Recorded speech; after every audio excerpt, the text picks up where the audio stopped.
Hey everybody, Adam here for True North Wilds. I'm at Tooth Lake in Nopaming Park. I came here with a couple of friends. We spent all day fishing.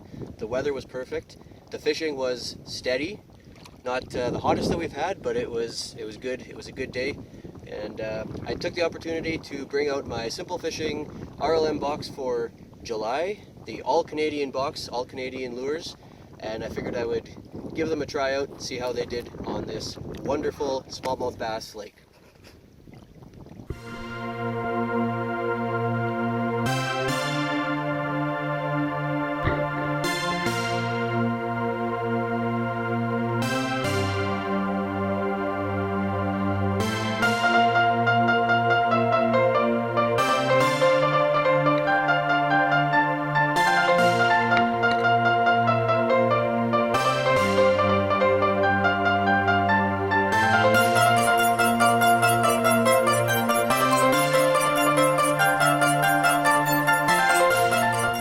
First up, I tried the Bam Baits 4-inch depth charger. This was a really nice plastic. It's got a nice serrated body, it's got a nice wide tail, the red sparkles in it, and a really nice green color. When I threw this on a jig and I started bouncing it off the bottom or even just pulling it pretty quickly through the water, it did a really good imitation of a nice big leech. They went crazy over this thing. It took me no time at all to catch a nice little smallmouth bass on the depth charger. A+ for that. It was the easiest one of the day, and I caught a fish on that really early. I was very, very happy with that.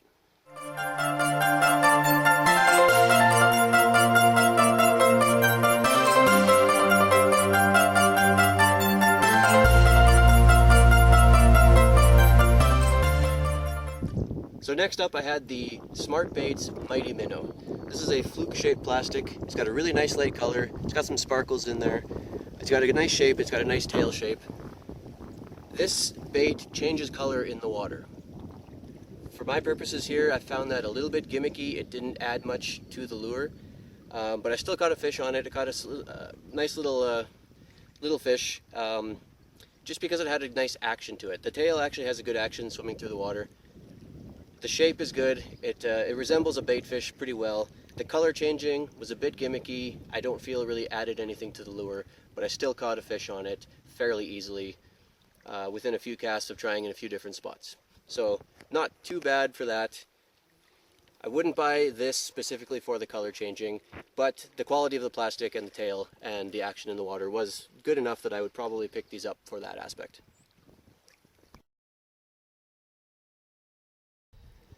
The next one that I had was the Lunker Hunt True Spin. This is a small little bait. It's got a single treble hook on it. It weighs almost an ounce, and it's got the flasher blade on the back end. This makes a lot of flash going through the water, mainly from the tail. The pattern on it is a pike pattern. It's sort of a realistic type pattern. It looks very similar to a pike, so it doesn't make a lot of flash from that. All of your action and all of your flash you're getting from that tail moving through the water. This was a challenging bait to catch a fish on. I did end up catching a pike on it. I had to switch my tactics for this because it's so heavy and it's so rocky here. I was catching on the bottom non-stop. I actually lost it at one point. I had to dive into the water and go after it. It took me a while to find it. I finally found it. My kayak was floating away from me. My friend had to go and save my kayak and bring it back to me while I was busy splashing around in the water up to my chest. It was a good thing we had nice weather and the water is just a beautiful temperature. But aside from that, I switched up my tactics. I started throwing it in deep. I stood on the shore along a sandy shoreline that we had, and I was casting out into the lake, and I was casting fairly deep and pulling it up towards the shore from that deep area. It's so heavy, it was sinking down deep really fast, and I managed to grab a pike that was lurking sort of at the edge of a deep drop off there. So I did manage to catch the pike on this. This is not a lure that I would typically fish in this type of lake, but definitely if you're going to be on a boat over some deep water, if you're going for deeper fish, colder water, that sort of thing, this will be a reliable way to get to the bottom really quickly because this thing sinks really fast. And then when it does get to the bottom, it does have some pretty nice flash. So overall, a pretty decent lure. Wasn't ideal for this lake, so it was challenging to catch on, but I managed to do it anyway. Of course, while I was doing my challenge, my friends kept fishing, and they were catching fish. and some of them having issues of their own.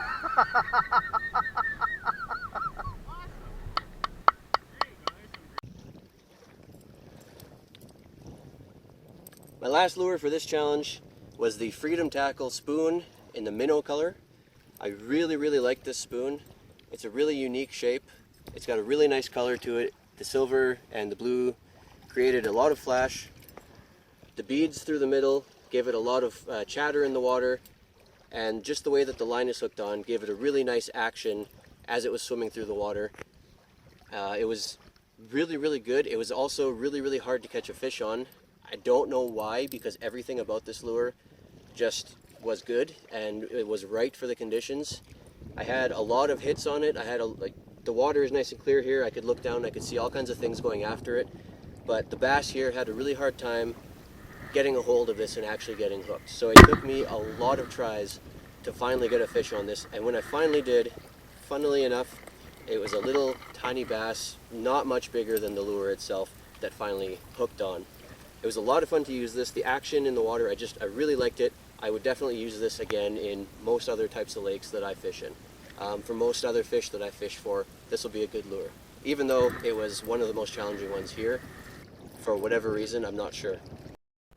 With my challenge completed, I caught up with my buddies, who were doing pretty well for themselves.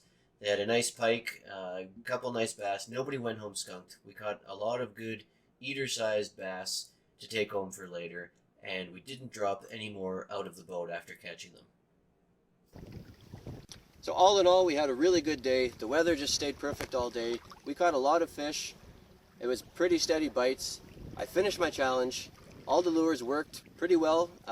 There were a couple that were challenging in this lake just because of the conditions of this lake, the size of the fish, but we did it. We caught enough fish to eat for supper. We had a really good fish fry afterwards. This lake really never fails to produce. The fishery here for smallmouth bass is just amazing. I love coming to this lake. I'm looking forward to coming back.